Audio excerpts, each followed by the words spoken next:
Okay, I think we're ready to start with the next portion of today's programming. My name is Lorena Gonzalez. I'm an attorney at Schrader, Gomark & Bender in Seattle, and I have the pleasure of being one of the co-chairs on the WSAJ side for this year's convention.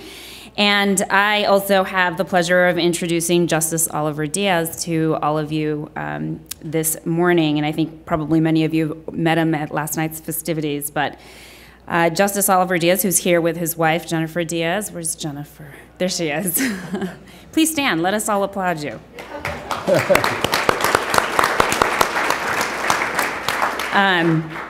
It's sort of a cliche statement, but they always say that behind every great man is an even greater woman, so I'm sure that is true also for you, Ms. Diaz. Welcome.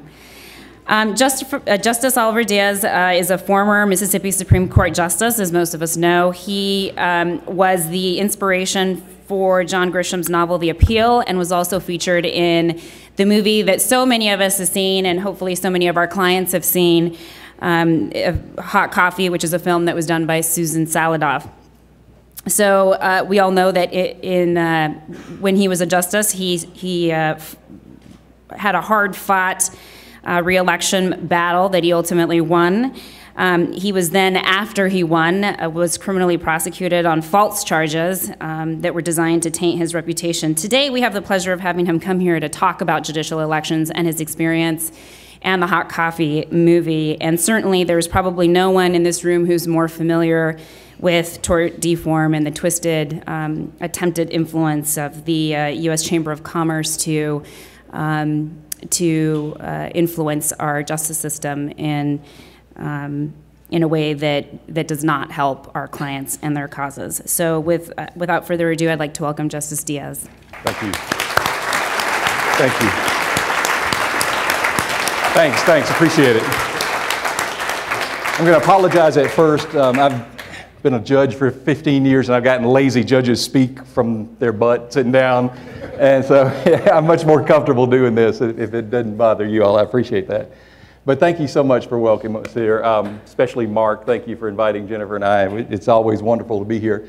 You all met my wife, Jennifer. Jennifer's from Seattle area, so this is coming home for us, and so we appreciate the invitation always to be here. Jennifer grew up in Coeur d'Alene, Idaho, with her mother, and spent her summers in Seattle. But stand up real quick again, Jen. Let everybody see.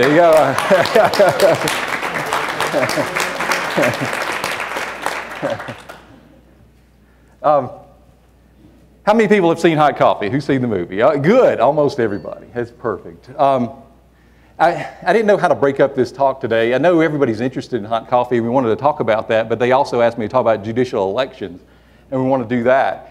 So what I want to do is talk a little about judicial elections first, and then go back to Hot Coffee and really any questions and all that you all may have. People say, you see Susan Saladoff. Everybody, especially in Oregon, I'm sure, knows Susan Saladoff. How many know Susan personally? Fabulous woman. When Susan met me, we met at AAJ convention in San Francisco a couple of years, and she told me she had this project she wanted to do, and she was going to do a movie about the McDonald's coffee case and jury verdicts, and somehow she said, I want to tell your story in this, and I said, that's not going to work. I can't figure out how you're going to put my story into the hot coffee case and dealing with tort reform. But everybody who's seen this, I think, will understand that she has done a magnificent job of telling the story of tort reform and what the U.S. Chamber of Commerce and corporations are doing to buy judicial elections and to corrupt our judicial system.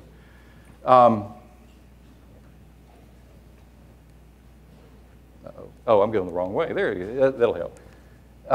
So Susan has done a tremendous job. I put together this slideshow. I always put this slide in here just in case there are any lawyers in any of the audiences I speak to. I've got to be careful. You don't want to do that. Susan tells a story about my election as a Mississippi Supreme Court justice. And for a little perspective, this is how judicial elections have changed over the years.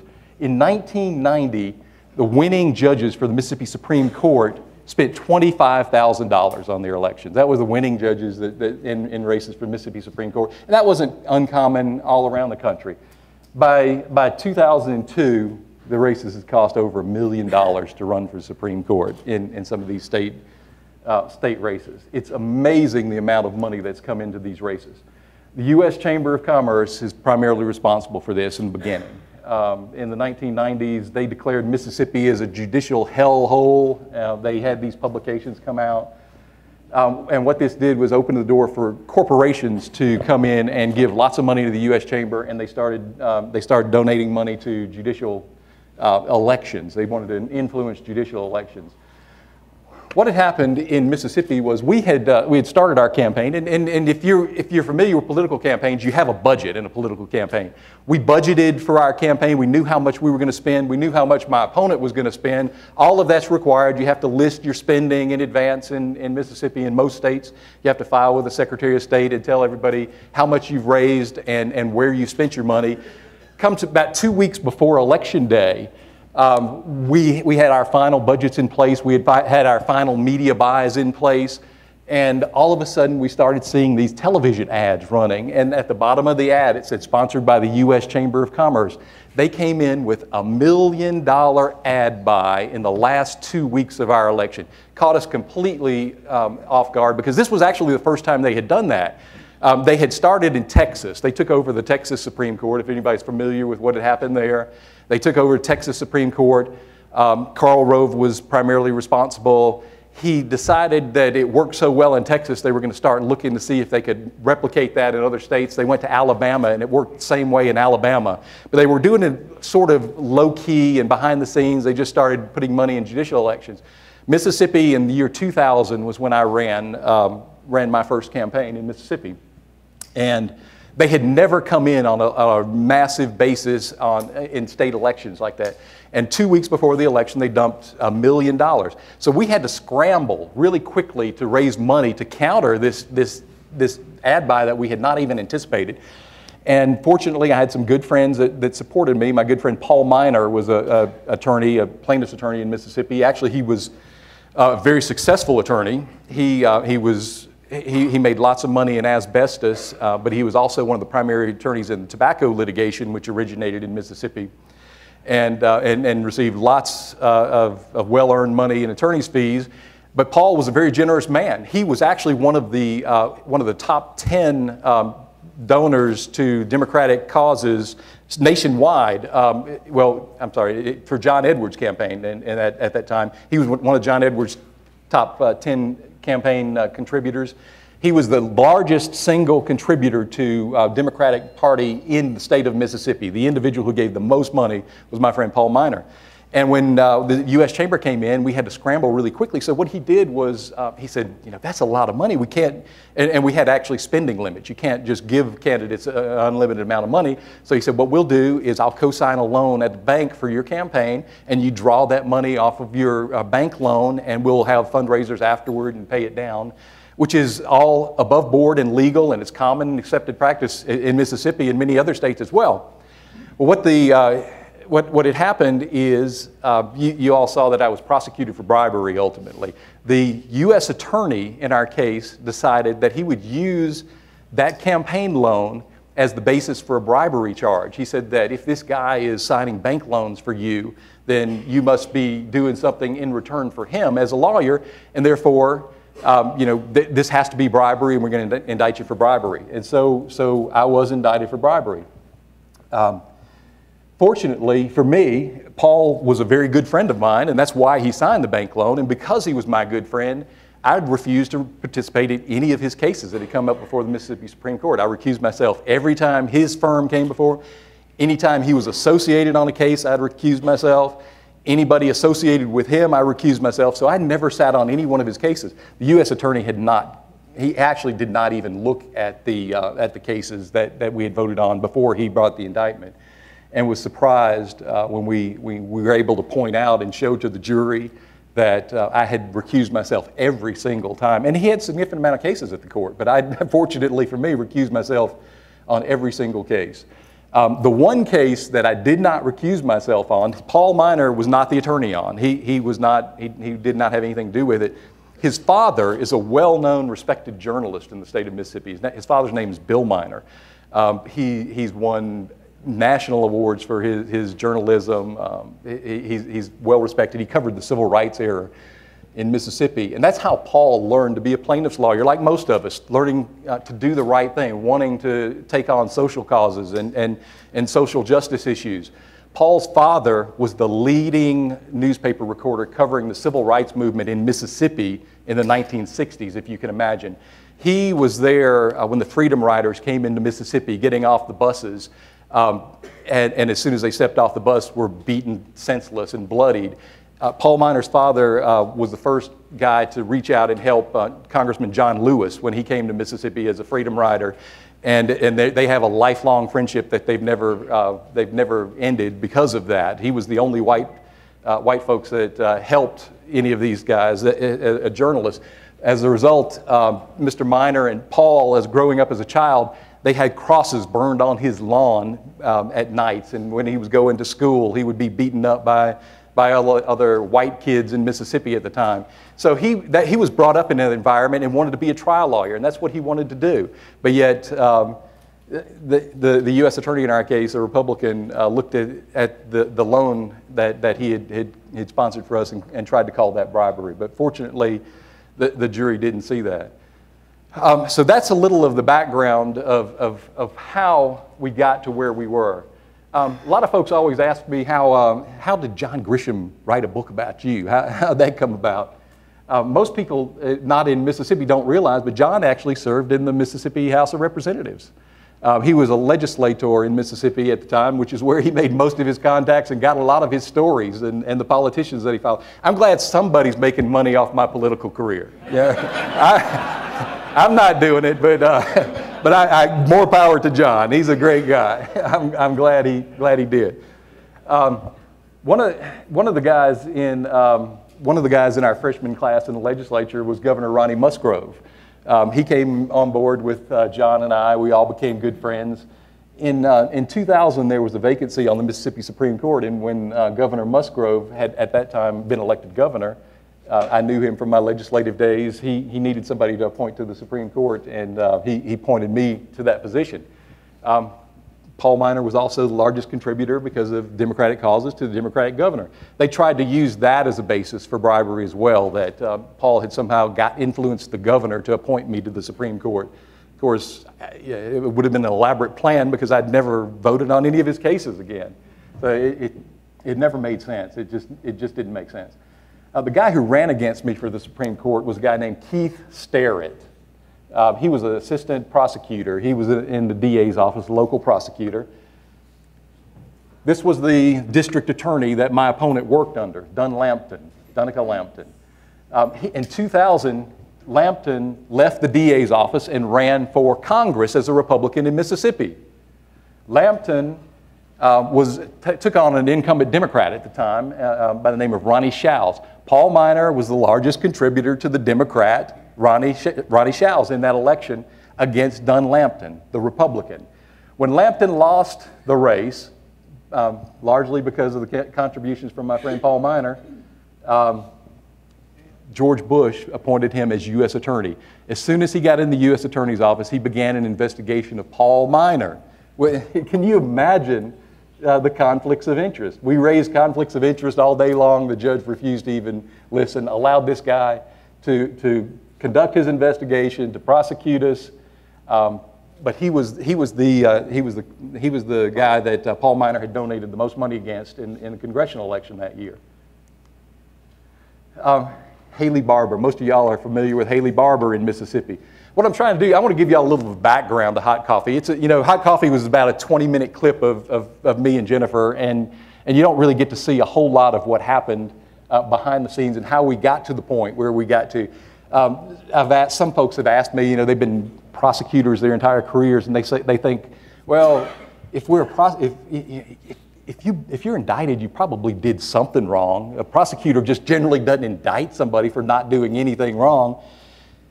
You all have the perfect example of what had happened here in the Northwest. Here, John McKay, your U.S. attorney, everybody's sort of familiar with his story. He was a U.S. attorney appointed in the Bush administration the same time as Lampton, who prosecuted me. John McKay, of course, you all know, lost his position, resigned his position as U.S. Attorney because he says he was instructed to bring charges for political reasons, criminal charges, and use his office to promote a political agenda.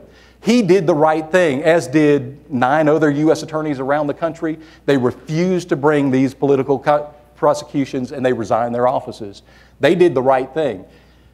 It's pretty much well accepted. There were hearings. John Conyers did hearings in Congress on this, and the results are everybody's pretty much in agreement that yes, these guys were asked to bring political prosecutions, and it was wrong of them to do that, and it was wrong to force them to resign because they refused to bring that.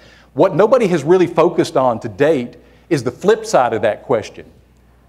If you assume, and you have to now, that these guys were asked to bring political prosecutions and they refused to do so. They didn't do it. They resigned and they said they would not do it. Were there other U.S. attorneys around the country who did bring political prosecutions, who refused to resign their office and not do the right thing?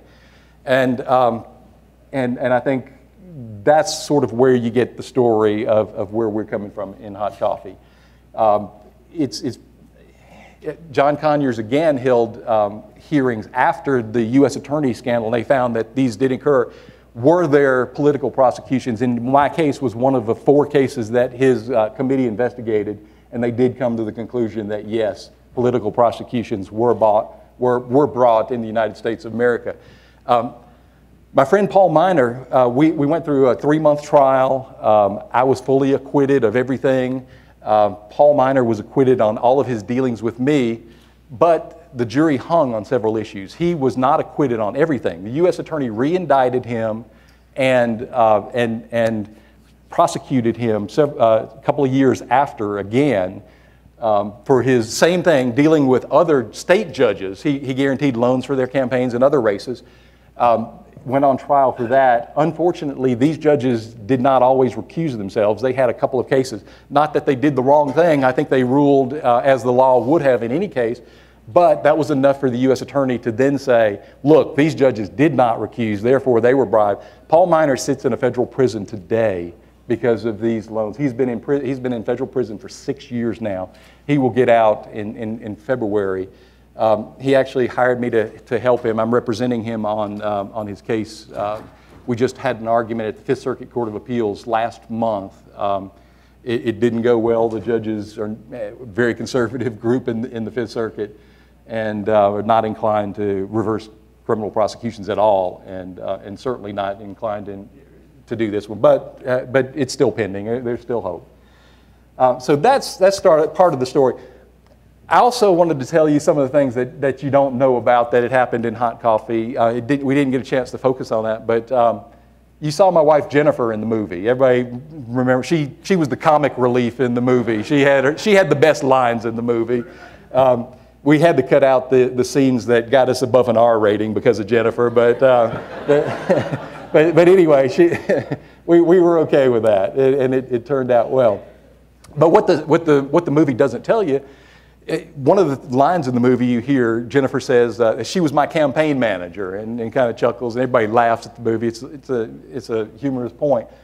But because Jennifer was my campaign manager in real life, not in a movie, in real life, Jennifer was my campaign manager, she was also indicted along with us. She was indicted, they said, because she was my campaign manager and should have known that I was being bribed by Paul Miner. So we were indicted together, and we were about to stand trial. The U.S. Attorney came to Jennifer before the trial, and they said, "Look, you two are both indicted. You're both facing your millions of dollars in fines. I think $3 million or so. I forgot. I couldn't even count that high. I wasn't even worried about the fines we were facing.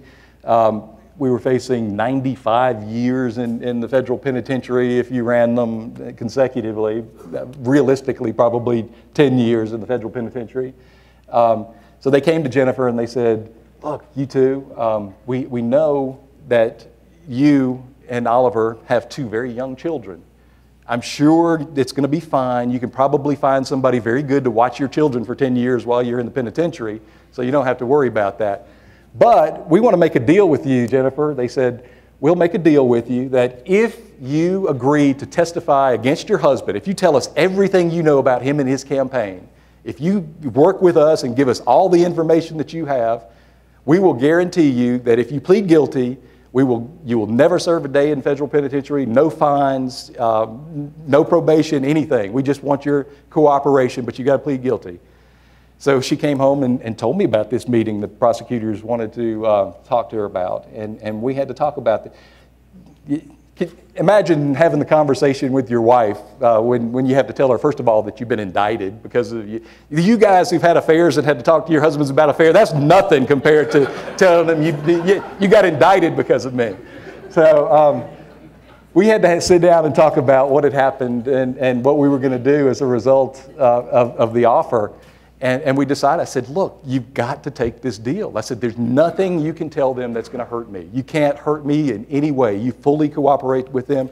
Tell them everything you know. It actually may be good because when they know everything from the inside, they'll just dismiss anything anyway because they'll realize nothing was there.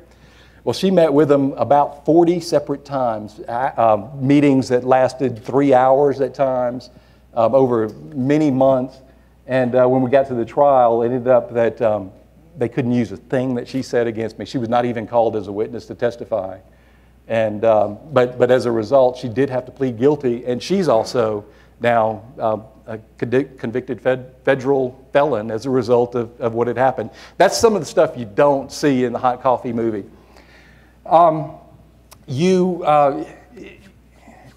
telling you, we're getting close to the time. I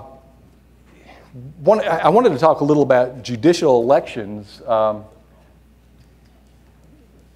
know that we're facing these problems with elections. It wasn't the first time in Mississippi that this had happened.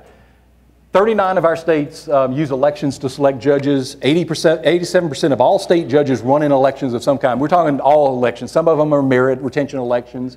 Some people think that merit retention elections are the solution to everything we've got. A 2001 poll shows that 90% of elected judges say they are under pressure to raise money during election years. 97% said they're under a great deal of pressure to raise money. These are surveys of judges. Y'all are familiar with the Citizens United case. This is what's going on nationally. The U.S. Supreme Court had ruled that corporations can now give unlimited amounts of money to these shadow campaigns, these groups that will run ads.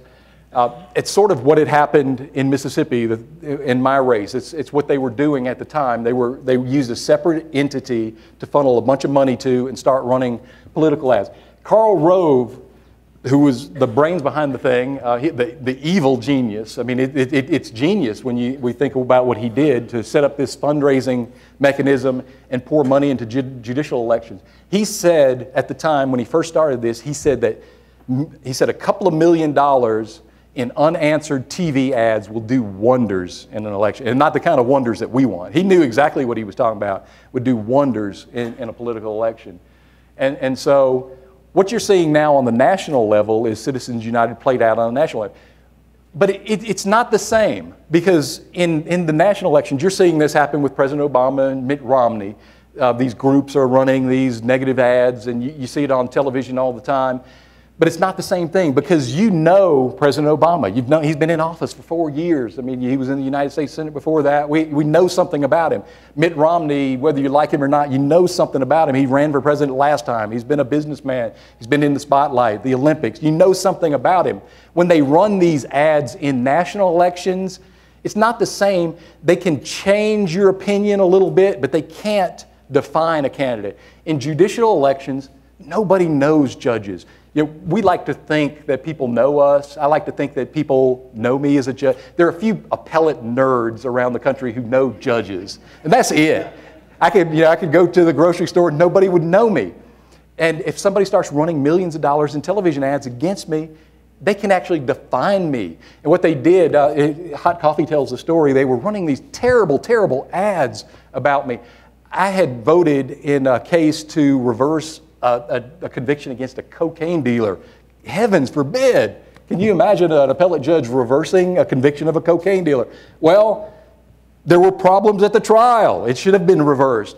An appellate judge cannot reverse a case by themselves. I joined a majority opinion to do that. I'm one vote. Not all of that gets lost in these negative ads. They say this judge voted to free a cocaine dealer from prison. So these horrible, terrible ads were running, and I was appalled. I mean, they actually showed money bags being dropped on the bench, on a judicial bench, and they said that trial lawyers are donating tens of thousands of dollars to Judge Diaz, who then lets cocaine dealers out of prison. And it looked terrible, and we were scared to death. We didn't want our children, who were very young, to see these ads. And so we hid them from that. We turned off the TV. One morning we were getting ready for school, and we left the television on, and Jennifer tells the story in the movie that we hear this screaming from the next room, and it's my daughter Olivia, who's 6 years old at the time. She said, "Daddy, Daddy, they said we've got lots of money on television. We're making lots of money now." So the ads didn't have the effect on her that they intended to have on everybody else. But that's the sort of thing that we were facing.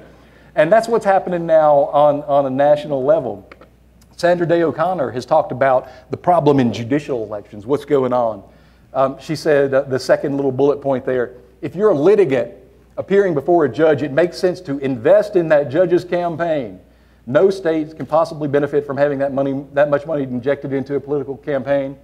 The appearance of bias is high, and it destroys any credibility in the courts. Her next quote, she thinks that it's sort of a level playing field. Corporations are going to win some of these races, trial lawyers are going to win some of these, and it's sort of mutually assured destruction.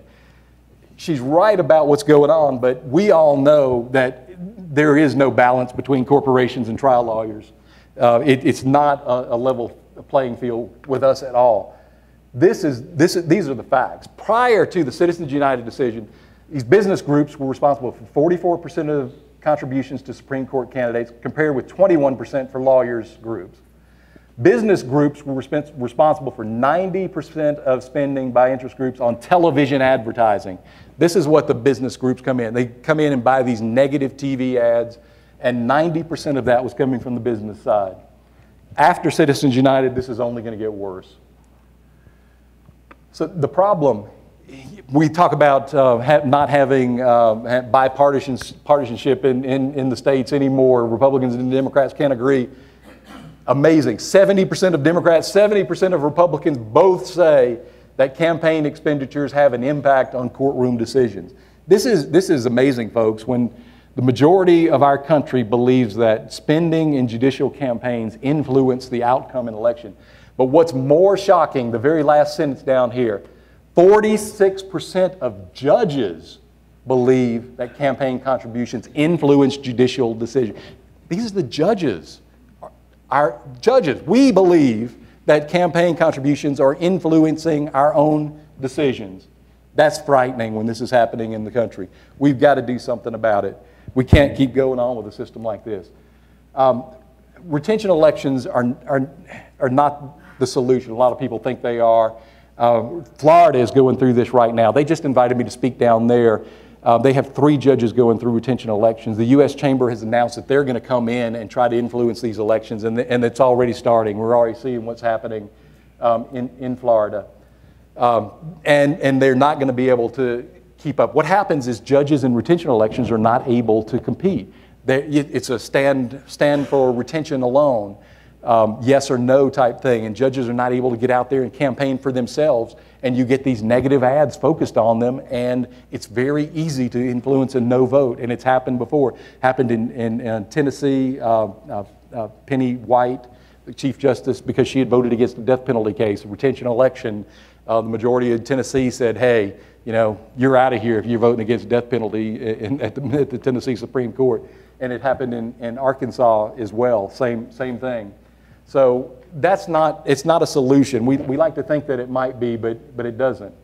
What we've got to do is we've got to make sure that if we're going to allow spending in campaigns, we've got to have full disclosure, we've got to have timely reporting. With the internet nowadays, there's no reason we can't have reporting immediately or on a daily basis when campaigns are doing something. We've got to make recusal standards mandatory to increase the public confidence in the judiciary. third-party judges decide recusal. Got limits that apply to all contributions. We've got to do something. No more sugar daddies for judges like Sheldon Adelson for Newt Gingrich, folks like that going on. Interesting solution. Some folks are looking at requiring, if corporations are going to donate to campaigns, have the shareholders or board of directors vote on that. They do this in the United Kingdom. It requires the consent of all shareholders or the majority of shareholders before they're allowed to donate money to political campaigns. That may be a solution we need to look for. Public financing is another solution that we need to look at. Let's see, where are we? Politics.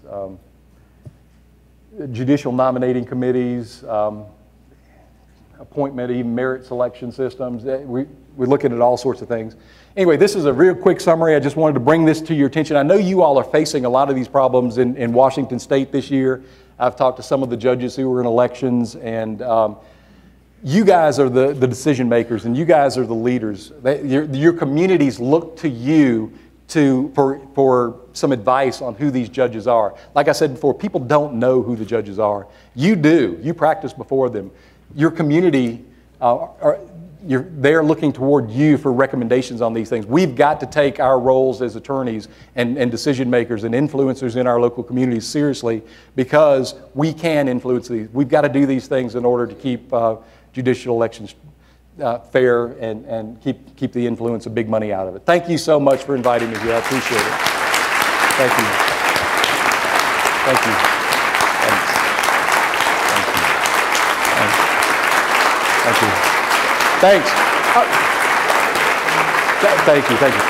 Really quickly, hold on. I forgot one thing I wanted to talk about. Folks talking about hot coffee and Susan Saladoff, and I didn't get to talk about her next project, if you all hadn't heard about this yet. Some of you have from Oregon. Hot coffee's been a tremendous success. It did really well. Susan received a phone call a couple of months ago from a director in Hollywood who had seen Hot Coffee and congratulated. They told her it was a fabulous film. They loved it. A girl named Miriam Kevrashov. She's an Iranian American. She did a film that won Audience Choice Award at Sundance last year called Circumstance. It's an artsy film about two lesbians in Iran who have to hide their relationship. You can imagine the kind of an art house crowd would love. So it won the Audience Choice Award. But as a result of that, Miriam has gotten lots of support and backing for her next project. She called Susan and she said, Susan, she said, I've got a great idea. She said, I want to do my next project. She said, I saw your movie Hot Coffee and I want to do a full-length story on that judge from Mississippi that you had in Hot Coffee. She said, I think it'll be a great story. She said, and she's coming from a Muslim perspective. She said, what's going on in the Muslim world? She said, this is not just a national story. She said, what we're happening in the Arab countries, we've gone through this freedom spring and we're trying to bring democracy. And everyone looks at the American justice system as the source of the paragon of all justice systems. That's what everyone wants to emulate. And it's interesting to those in the Muslim countries that they want to see how you handle political prosecutions in the United States. Does that occur? And what happens when it occurs? And so she said she thinks that this has a tremendous appeal worldwide and wants to do a story. So anyway, that's the next project I just wanted to share with you real quick. Thanks.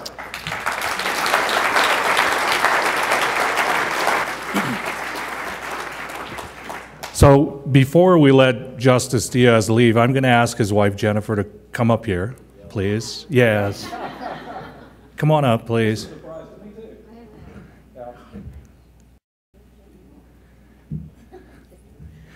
So like many of you, when I saw the Hot Coffee DVD and I saw what had happened generally, but in particular when I saw what happened to this family, I was really angry. And I was distressed a little bit to think that in a country where we have what I think is the greatest constitutional principles in the world, that this kind of heartless, mean-spirited, and defamatory prosecution could go on. We had a chance last night to sit with Oliver and his wife Jennifer and listen to the stories that he relayed to you today. And the thing that amazed me the most is as you talk to them, I can't believe the resiliency that this couple has demonstrated in the face of adversity that most people would have crumbled under. I can tell you, I think I'm a pretty strong guy, but I'm not sure I'd be standing here today telling my story the way he's told it and presenting the way they've presented if I'd gone through that. I may very well be a shareholder in Prozac laying in a bed somewhere. Either that, as I told him last night, I'd be tying on my little Rising Sun bandana, grabbing a sword and going out and killing somebody. Because, you know, the truth of the matter is... Remind me not to make him mad. So why do I tell you that? Well, each year both organizations, the Oregon trial lawyers and the Washington State trial lawyers, have their separate meetings, and they have awards that they give out. Washington State has an award called the Pillar of Justice Award. It is generally thought that the president can nominate the person for that award. It's not limited to Washington State. We find somebody that inspires all of us to perhaps reach new levels in our own practices and forge forward in a system that we all know is getting to be a little bit difficult to practice within. So Gerhard and I talked about it, and we talked about it at length, and from my standpoint, the person that exemplified what the Pillar of Justice Award is, and for the Oregon trial lawyers, the Pillar of Justice Award for us is somebody who has demonstrated the type of courage, strength, and commitment that we would all hope to achieve someday in our own practices, and through tremendous, tremendous adversity has risen above that and made a positive change in our system. And when we evaluated it under that criteria, there was just one person that we felt was deserving of this award, and that was Oliver Diaz. And Jennifer. Thank you. Wow. Thank you so much.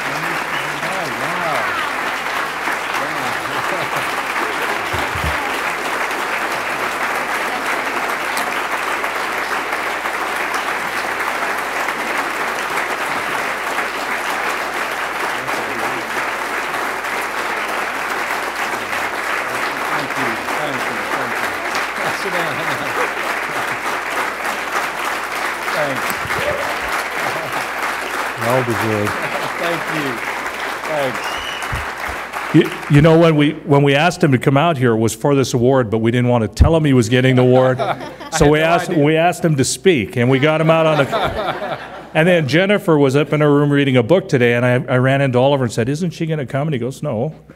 She hears me plenty of times, so I had to think, okay, so how do we get her down here? And I told her that Lorena was planning on introducing the both of them, and so we're glad to have him here. But this Pillar of Justice Award is inscribed from the Washington State Association for Justice, and it says, "In recognition of your personal commitment and sacrifice to uphold our democracy's fundamental principles to protect and preserve judicial independence." So it is with a tremendous amount of pride that I present this year's Pillar of Justice Award to Justice Oliver Diaz and his wife, Jennifer. Thank you so much. Thank you.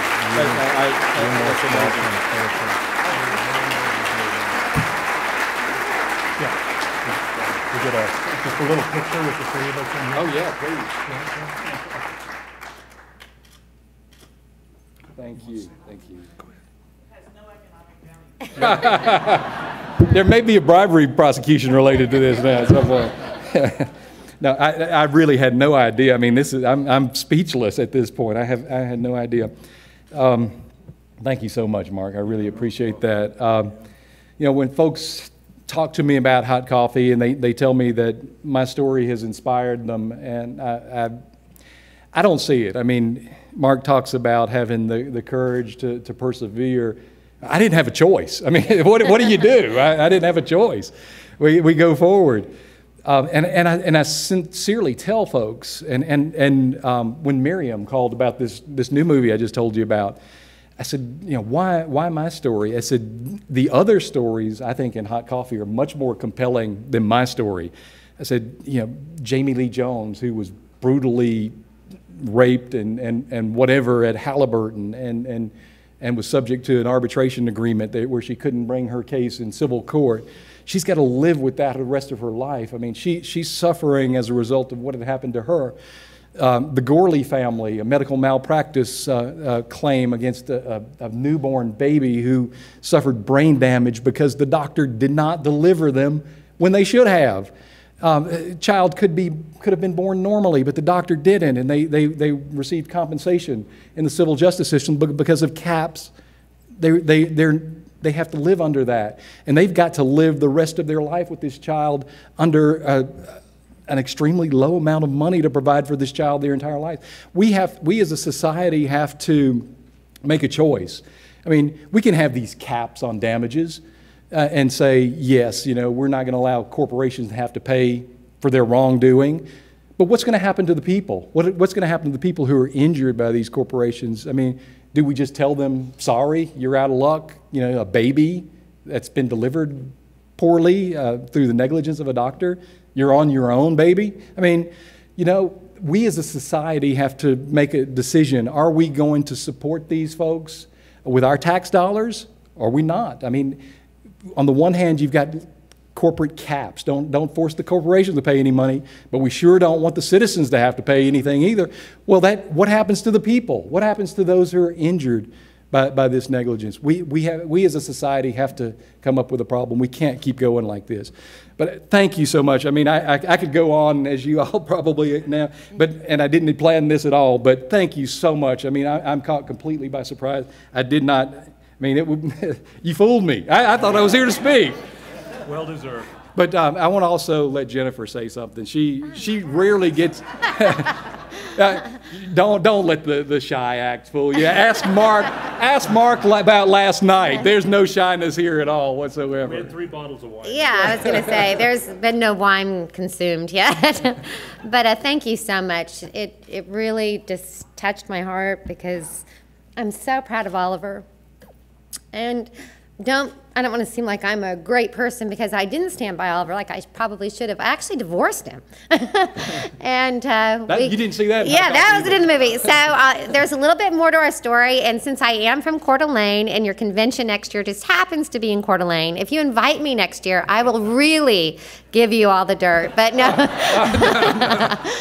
No, because, being in Mississippi, I've lived there 30 years now, and I cannot tell you how much I miss the Northwest. And anytime that we get a chance to come back, but this just made it all the more special. So thank you so much.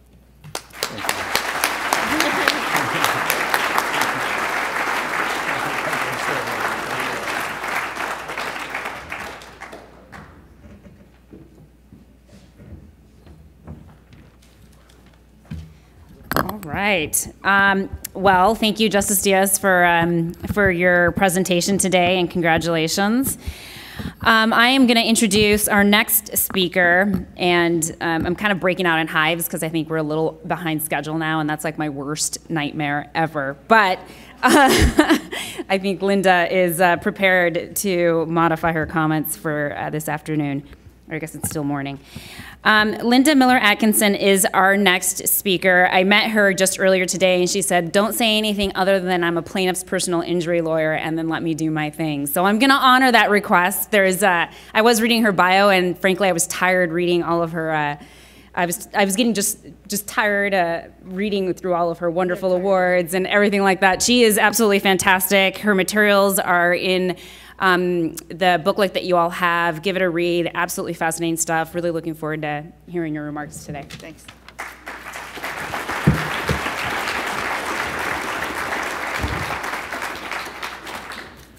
In 1977, I was one of 5 lawyers who happened to be women in ATLA, and we formed what was then called the Women Trial Lawyers Caucus.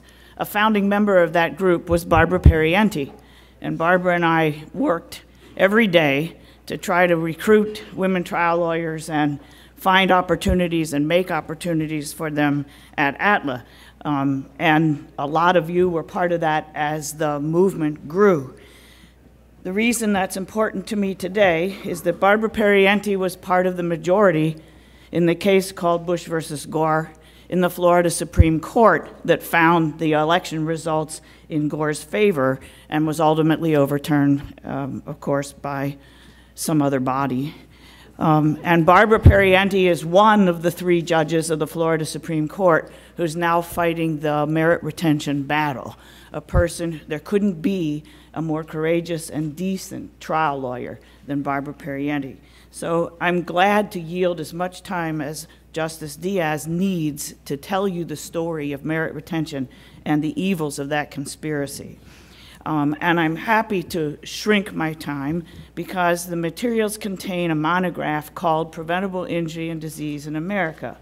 Preventable Injury and Disease in America is a monograph that was written in our law office back in '87. Actually, it started in '84. The monograph, not the law office. Gathering the statistics and the information and the bibliography.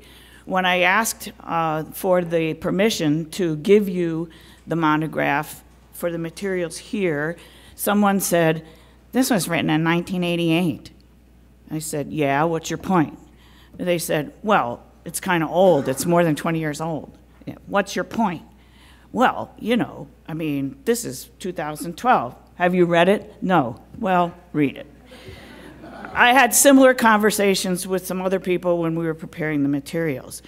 I would have read you some parts of it just to bring them to your attention and spare you perhaps having to do that, but now I can say to you, read the thing, because the chilling part of it is how predictive it was. In my other life, before I went to law school, I was a Latin teacher, and I spent 19 years reading and studying classics.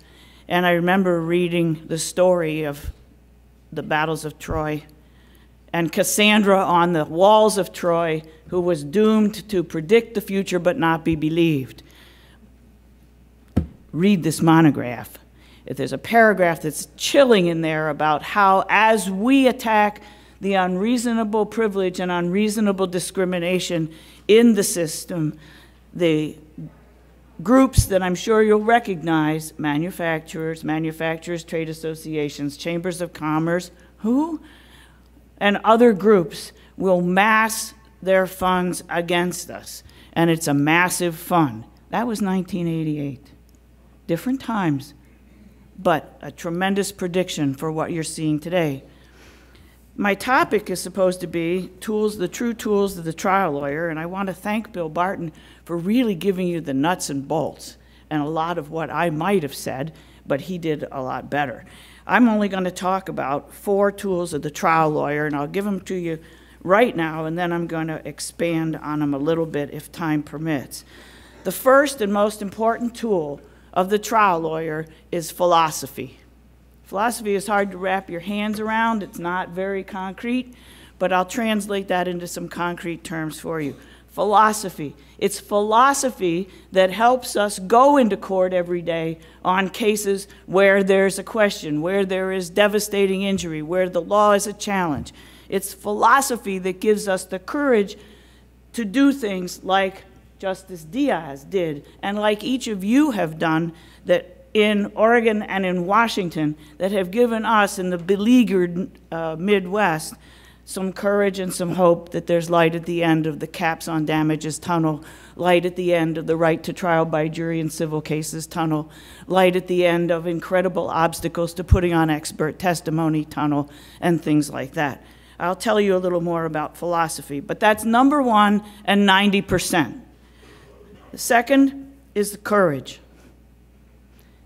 If you don't have philosophy, courage is kind of meaningless, but if you have philosophy, courage is essential. The courage to tell truth to power. You have to do it, even if you know the majority isn't listening. You have to keep doing it. In our court since 1990, by our court I mean the Michigan Supreme Court, ranked by most journalists and legal scholars as 112th out of the 50 states in terrible opinions and terrible processes. Really, a major malpractice case challenging caps, our cap is $250,000 on non-economic damages, even in death cases, regardless of how many children were deprived of a parent. and a wage-earning parent. That's the cap. In the case challenging those caps, the defense lawyer arguing to overturn the verdict told us at the beginning of the appeal, we're standing around in the courtroom in the Palace of Justice before the argument, and he said, "Hey, you don't seriously believe you're going to win this, do you? I could moon this Supreme Court and say nothing and still win." The cynicism of that remark is only underscored by the next comment by one of the justices who said, "You know, I know that guy, and he's probably right." That's our court. So when I say we take some hope from you for what you have done, it gives us a reason to believe that at some point, by telling truth to power again and again and again, maybe we can learn and achieve some results as you have. So the second main tool is courage to tell truth to power. The third is something I learned as a very young lawyer when I didn't think I had time to pay attention to it. And my partner handed me a book and said, "You cannot write this brief until you read this article." And that third tool is learning to define the question presented. The question presented. The question presented. The question presented will change your life because it allows you to look at the merit selection question. It allows you to look at the question in the case you're working on right now. It allows you to look at some of the silliness that's reported by the 24/7 drumbeat of the news and see what's really presented. I'll give you an example. But first, let me say that finding the question presented means looking for who pays, who benefits, cui bono. My favorite authors write in Latin. Who pays, who benefits, and what class? Because now more than ever, there's such a huge disparity in wealth and income in our country that there is a wealthy, wealthy, wealthy class, sometimes referred to as the 1%. And as you're now seeing, they can buy the elections. We used to joke about that, but now it's true. And the harbinger of that was the recall of the governor of California and the election of Arnold Schwarzenegger. One person bought that election. And we just saw it again in Wisconsin. Huge money interests outside Wisconsin paid to re-elect an atrocious governor where only the moneyed interests benefit because they have been able to escape their obligations to their workers, their obligations for their benefits, for their health care, for their pensions, and most of all, their obligation to bargain with them over working conditions. That's obscene, but it's what's happened because so much wealth is concentrated in the hands of so few. And we have to continue to analyze that when we analyze the question presented, whether it's where our kids go to school or what the teacher is teaching or what you're doing with your case or what you're going to do with your leisure time or what Rush Limbaugh said last time. Last night, I had to come yesterday from Iron Mountain, Michigan, which is north of Green Bay, through Detroit to Portland. There were a lot of planes and problems and issues, and asking the question presented about that will reveal that Robert Anderson, the CEO of Delta, wants to save more money in his pocket than he wants to spend on new equipment. But that's a different story. And because I knew I was going to have to be driving from Portland to here, Catherine Clark and I drove together because I've always felt nervous since I found out from Rush Limbaugh that most women like us, independent and wanting to control our own health care, are probably whores and prostitutes, so I didn't want to drive alone.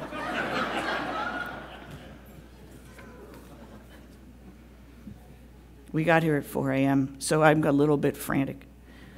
There's a story that the author and philosopher Gertrude Stein, as she lay dying, was asked by her partner, Alice Toklas, Gertrude, what's the answer? The belief being that as one crossed the threshold into whatever other dimension there might be, they might see the answer to what life is all about. Gertrude, what's the answer? And after the third inquiry, Ms. Stein is said to have asked, Alice, what's the question? And really, every day we ask ourselves that over and over again. I told you I was going to give you an example. One of my good friends is a Democrat in South Carolina, and that's a hobby in South Carolina. And he says often, when asked, what is it, just what is it today that has polarized society so much into Tea Parties and progressives or liberals and conservatives or alleged Christians versus others? And he says, it's the pressure of the 24/7 news cycle. If there isn't news, they have to make it. If it isn't sensational, they have to sensationalize it, and they have to distort it just to keep you watching because the competition is so severe. So what is the question presented when you look at the incidents where sole gun people, they all happen to be men, but where sole gun people have gunned down others? Hoffmer's plea acceptance hearing was Tuesday in Arizona. The big question was he going to face the death penalty or not? Would the victims and their families agree to take the death penalty off the table if they knew he was going to be in prison for the rest of his life? And all of us, I think we're asking ourselves, is someone someday going to tell us why this happened? Same thing in Aurora and other incidents too numerous and painful to mention. What's the question presented about those events? Looking back in history, I am older than most of you in this room. I'm even older than Bill Barton, by a lot, I might add. So I can go back and think about other incidents where lone killers have murdered in mass numbers, like the Sikh temple in Wisconsin, Ohio. What's the real question presented? You hear an awful lot of 24/7 foofra about guns. Has nothing to do with guns. If you remember the guy in Atlanta who took a hammer to his family after he lost everything, their house, their mortgage, his savings, his job, day trading, went home, took a hammer and killed his family? They'll find tools to do it. So what's the question presented? The question presented in these instances is, why is American mental health care too expensive, too inaccessible, too unimportant, too corrupt to identify and treat people on the same basis as they treat coronary artery disease?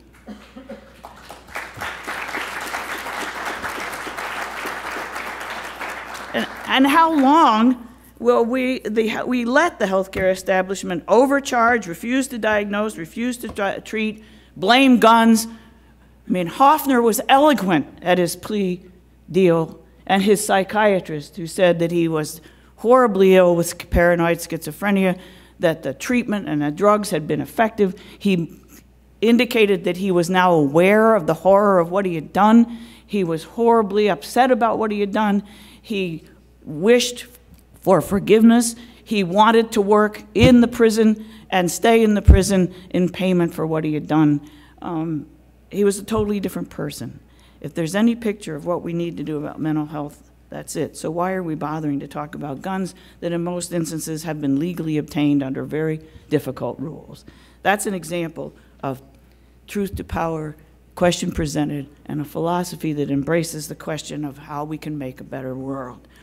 The fourth one, the fourth true tool of the trial lawyer, is best exemplified by the work of Justice Diaz, who could easily go and sit and be bitter and not embrace the question that affects so many of us and our clients about merit retention and curing this illness of conspiracy to poison the judiciary. This is a conspiracy to poison the judiciary, really. I mean, let's call it what it is. And that tool is each other. There are, as was exemplified by these two people and the people they worked with. There are no individual solutions to any of these major issues. There are only societal solutions, and we only achieve societal solutions through organization together. Through organization together. That's why, in the face of so much criticism, I thought it was such an important qualification for the president to have been an organizer. It is the organization, as you two groups have so remarkably demonstrated, that can preserve rights, tell truth to power, and support each other, lean on each other to bring that about. What about philosophy? These philosophies are important. First, that unreasonable privilege is unconstitutional. It is unreasonable discrimination. There are many examples of unreasonable privilege. One of the most significant in Michigan is there are special evidentiary rules that regard doctors. There are special immunities for doctors. If they believe that what they were doing was right, they're immune. Really, that's unreasonable discrimination, and our recognizing that philosophy means we have to continue to fight it, as we did when we recognized that segregation in the schools was unreasonable, and when we recognized that discrimination in employment against people over 50 was unreasonable. That means a lot to me these days. I would commend to your reading on that point about unreasonable discrimination, page 3 in the monograph, rather than going back to it. It's common today to bewail the current state of anything. From Michigan and Wisconsin, where I'm licensed to practice, I look at Oregon and Washington and I say, gosh, I wish we had some of the law and common law that you guys have managed to fight for. I had a big list of names of friends in both states that I was going to say, gosh, it's great to be back with all you, but I'm just going to say hi to all of you and not read it in the interest of time. It's common to look back and say, what about the good old days? Remember the good old days? Well, the good old days have two things. One, we were largely blind to what was going on. And two, let's look at some of them. In 1957, when I was in high school, African Americans were not admitted to the State Bar of Michigan and not permitted to join the State Bar of Michigan. They had to form their own bar association and practice there.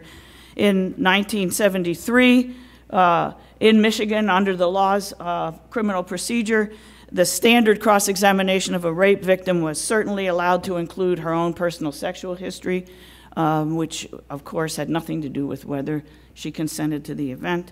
In 1972, privity was still a defense to product defect in most states in this country. The privity stood in the way between the consumer and the manufacturer. There was no crashworthiness doctrine. General Motors was still able to come into court and say, well, we didn't intend for the car to crash, so we didn't have to build it to withstand it. I mean, I was finishing law school. 1973, private medical decisions between a doctor and a woman involving a pregnancy were a crime in most states in this country. That meant that poor women were tyrannized by a criminal statute, while wealthy women could go to New York or to Canada or to Sweden and terminate a deformed, sick pregnancy, or one that resulted from rape, or one that prohibited her from being able to support the rest of her family. In 1974, although the population of Detroit was 52% African Americans, the police force was 100% white. That was my first year, well, second year, in practice, and white police officers who were beating people on the street with flashlights routinely. There was an operation called STRESS, Stop the Robberies and Enjoy Safe Streets. It was a white SWAT team that went to black neighborhoods and sold drugs and then arrested and beat up the black neighborhood vigilantes who were trying to protect the families. And that was, you know, not a whole long time ago. 1972, maybe many of you are too young to remember that there was no law requiring schools to provide adequate, not to mention equal, funding for sports for girls. And yet you cannot watch the Olympics without saying every minute, what a great thing that we finally were able, trial lawyers, able to fight for Title IX and enforce Title IX. In 1972, my independent honors project in law school was education and discrimination. I was teaching during the day and going to law school at night, and my constitutional law professor, in all of his judicious pompousness, said, well, you can take that topic, but there's no discrimination against women in education. And at the time that he said that, I was the president and bargaining agent for the teachers union, and we were struggling to bargain a contract because at that time, the school district could still put in the contract that a woman who became pregnant while under a teaching contract had to leave the job at the 4th month or when she began to show, whichever was later. Like the kids didn't know.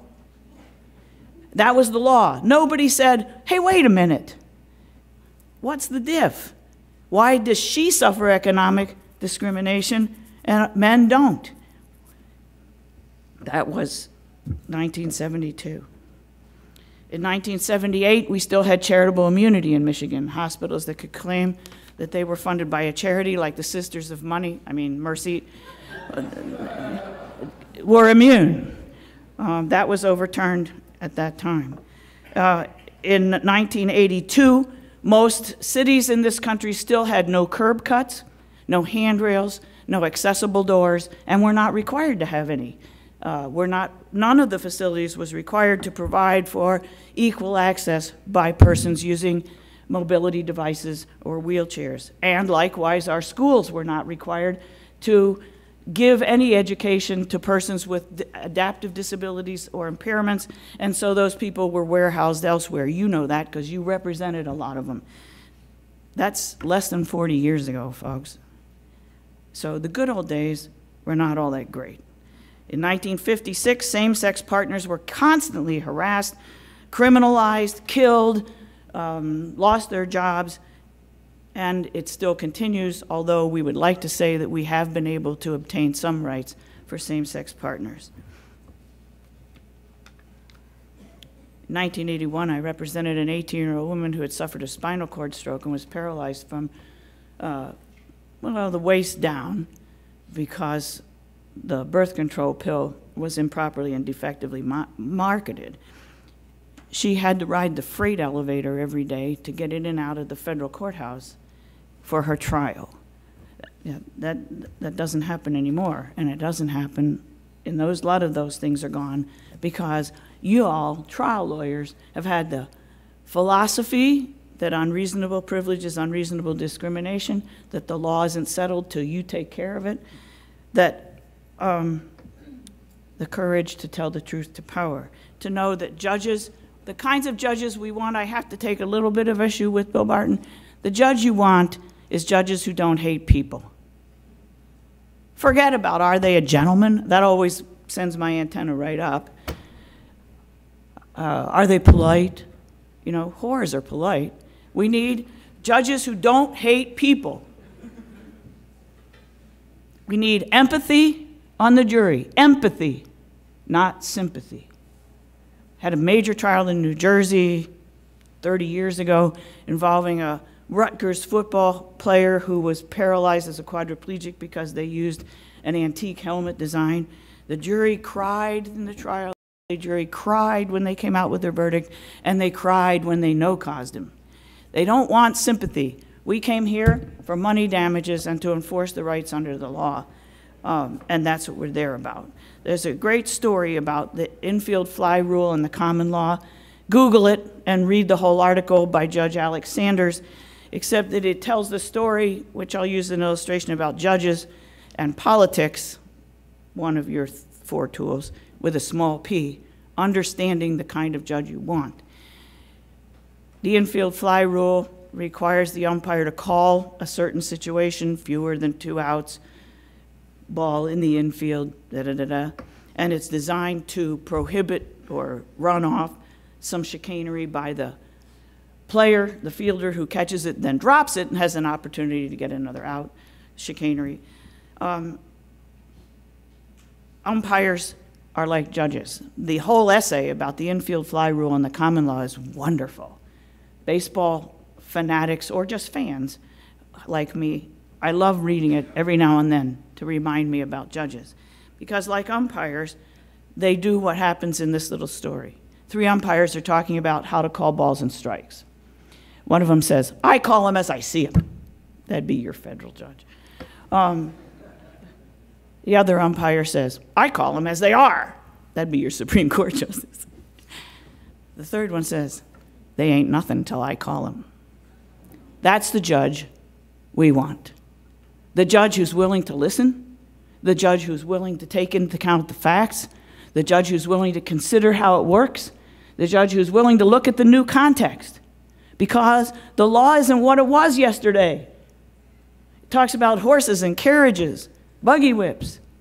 The law is what the court will say tomorrow in your case. And I look around the room and I see people, I said I wasn't going to name names, but you know who they are, who have changed the law and who have forced the Supreme Court to recognize the law of what it should be, what the common law is. Balls and strikes in your case, properly prepared on appeal. I recommend for your reading about the issue of small p politics, pages 12 and 13. It sounds like a clarion of what you're going to see in the materials. Pages 19 through 20 develop the tools, give you examples. Even though it's 1988, you'll see that you've been using them and that you can still use them today.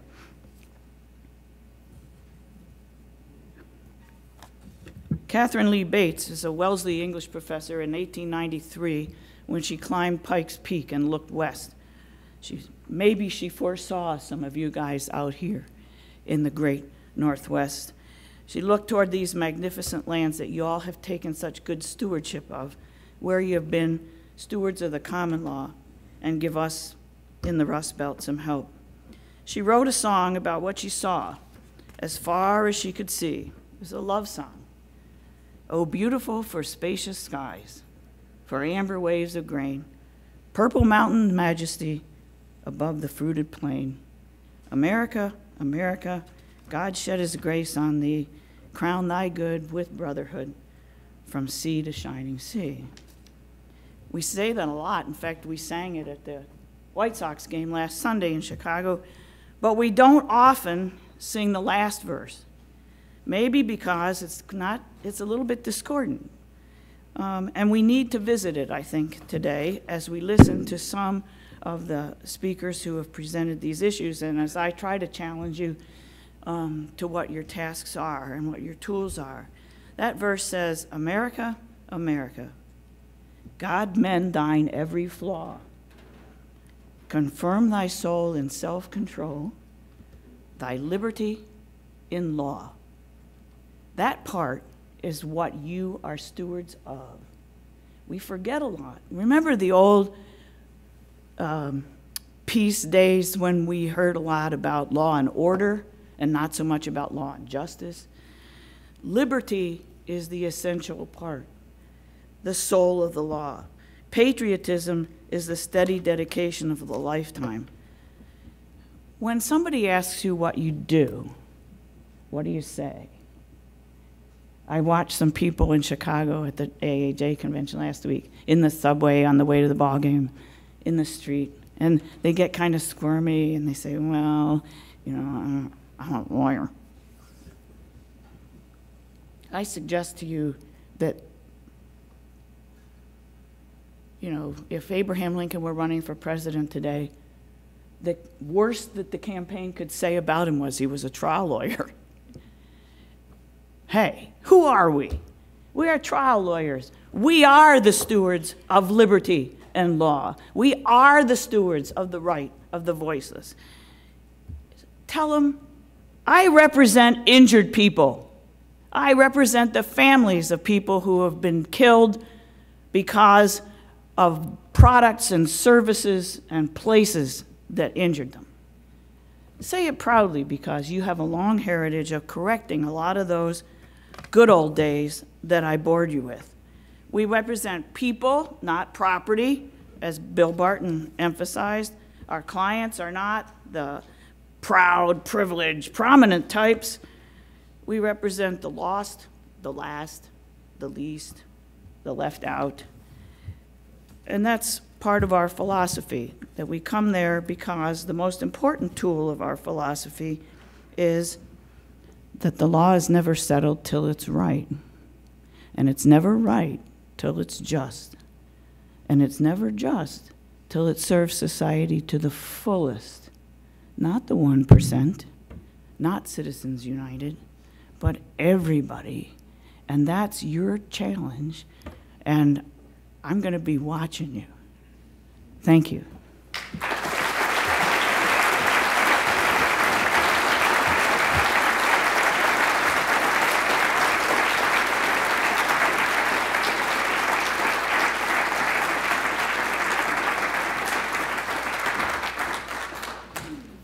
Thank you, Linda, for your remarks. Just really, really powerful remarks. Reminds us all about the wonderful changes that trial lawyers before us, trial lawyers currently with us, and future trial lawyers have the power to make in society for those who are not in the 1%. Thank you again. Okay, so we're done a little early, which is great. We are going to ask you all to step out of the room. And we'll all be back here at 12:30. The Washington side will be over here, and then the Oregon side will be over on the other side. One quick announcement before you all hustle out, which is that for the WSAJ, the Women's Caucus reception, which is at 5 p.m. tonight, the location has been changed to the Roslyn Meadows, which is where we were at last night. So thank you all. See you at 12:30.